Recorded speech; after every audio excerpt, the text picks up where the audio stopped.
Gillian Keegan. Thank you, and it's a pleasure to serve under your chairmanship. I want to thank the Honourable Member for Twickenham for securing this important debate and continuing very well in the footsteps of her predecessor, who did indeed hold a similar debate last year, and this was an area he was very passionate about. STEM funding is an issue that is close to my heart. I've seen firsthand the powerful impact that the right school and support can have. My nephew Joseph Gibson has Down syndrome, and he absolutely loves his school and his friends at St John's in Chingford, and his progress has been actually quite remarkable as he's now blossomed into a confident, funny and bright teenager.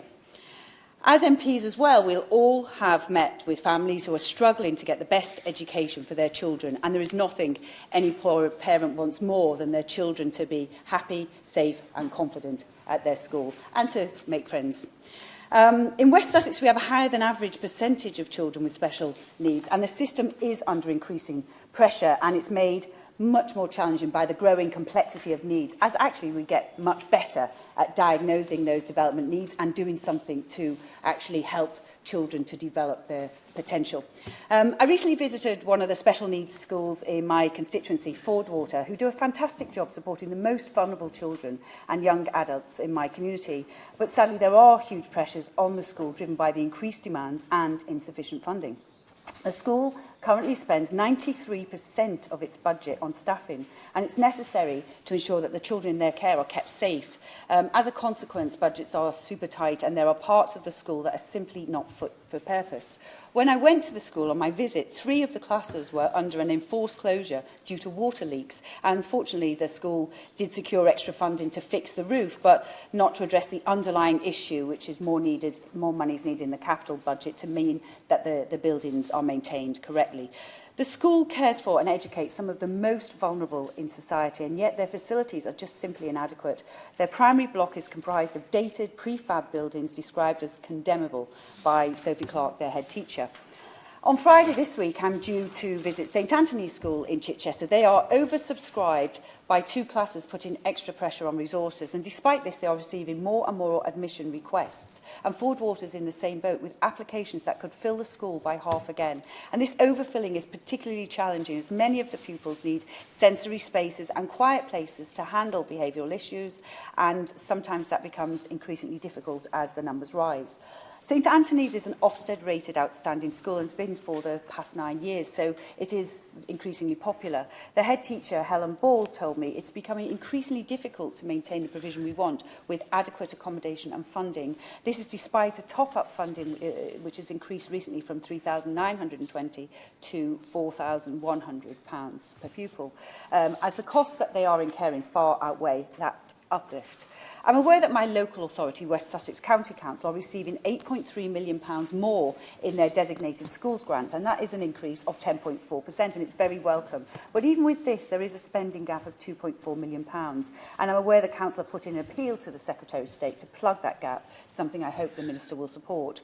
Our local need is growing, as I'm sure it is in many areas. We have more and more children on educational health and care plans, up by 66% since 2015.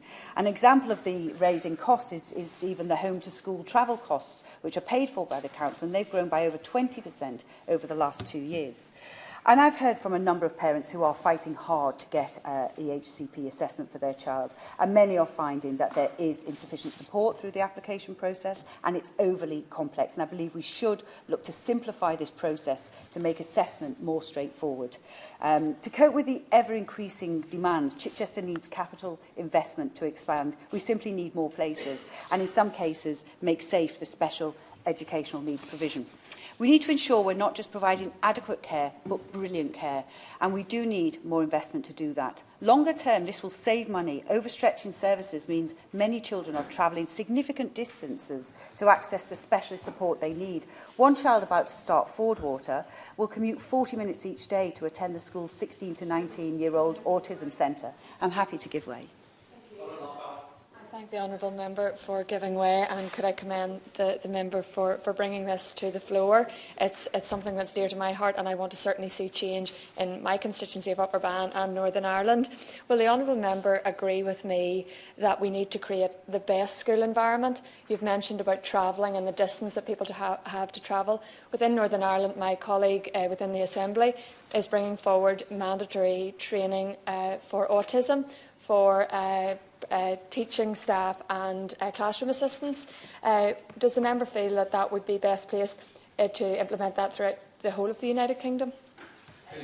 Yes, I do. It's a very good point. And actually, to those new members who don't know, there actually is autism awareness training available here as well to all members and to all of our staff. And we've done it. And actually, it's very useful as well in with surgeries as well to make sure that your staff are trained. So I do. And I think, you know, the more and more that we as well can help, you know, we talk about autism or, you know, understanding how to make places more autism friendly as well. I think it's vitally important.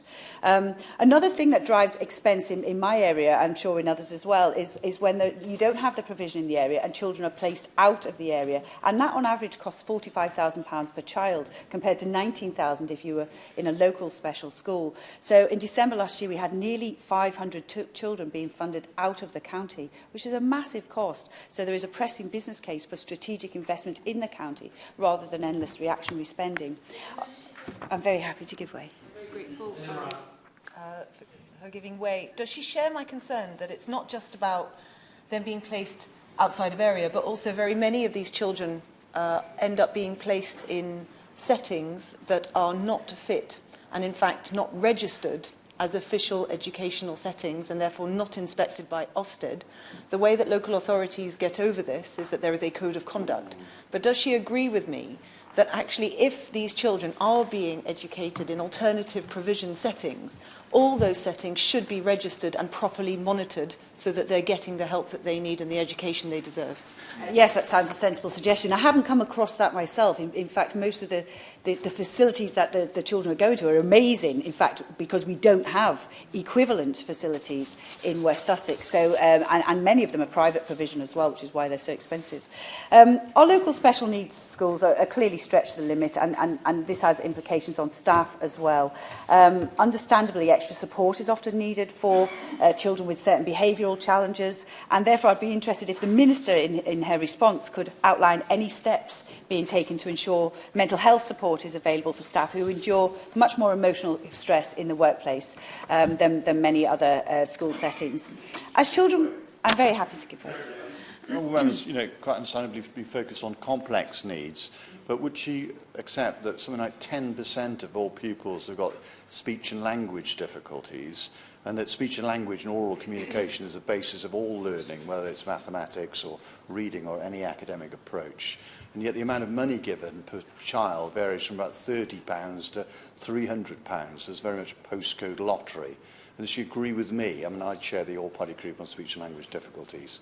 We should have a more consistent approach, focusing in on basic skills of speech and language that also manifest themselves in mental health and other issues, as well as the more complex needs.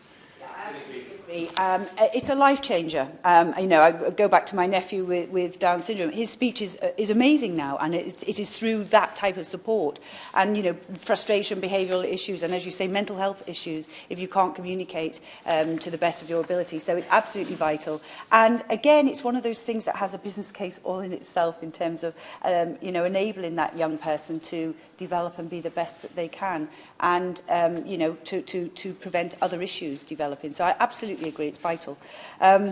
So Chichester College is, so, you know, children with special needs, and I am focusing on complex needs, and I'm sure that we'll have the whole range of different needs covered in the debate. But children with special needs do, you know, as they grow up, may need additional support as well.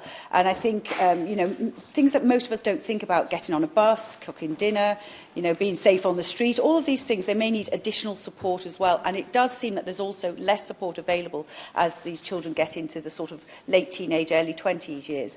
Chichester College is paired up with a local charity, the Aldingbourne Trust, which is a fantastic charity. And together they run a purpose-built shared accommodation called York Road, road, and that supports students with special needs. And these students are learning all the necessary skills they need in life: healthy living, employability, cooking, budgeting, e-safety. And at Chichester College, they're then being reinforced with these at home in York Road with living staff. And the success of the programme is again remarkable. On the arrival at the beginning of the year, none of the students could travel independently. They were relying on their parents or the local authority. In just 2 months, all of them now ride the local bus back and forth. They've gained independence, confidence, and this is really transforming their lives. And so what's also valuable is relationship building, as many of these young adults are at very high risk of social isolation. And so what's brilliant is they've all developed friendships, strong friendships with their flatmates and the staff who support them.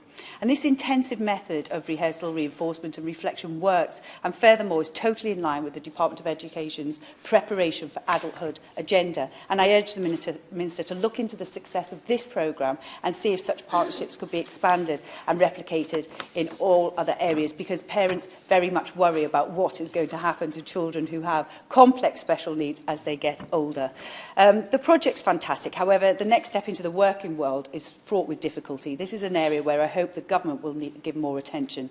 Young adults with special educational needs require additional support to get into the workplace, and I welcome greater collaboration with learning providers and employers to bridge the transition from school to work, and include incentives for businesses to provide employment opportunities, which are social opportunities as well, and support this transition. Proper support for children and young people with special needs is crucial for individuals and their families, and it can be totally transformative to their life experience. Beyond this, offering positive, well-rounded support reduces dependency later on, and I urge the government to continue to invest in these young people to the benefit of everybody. Thank you.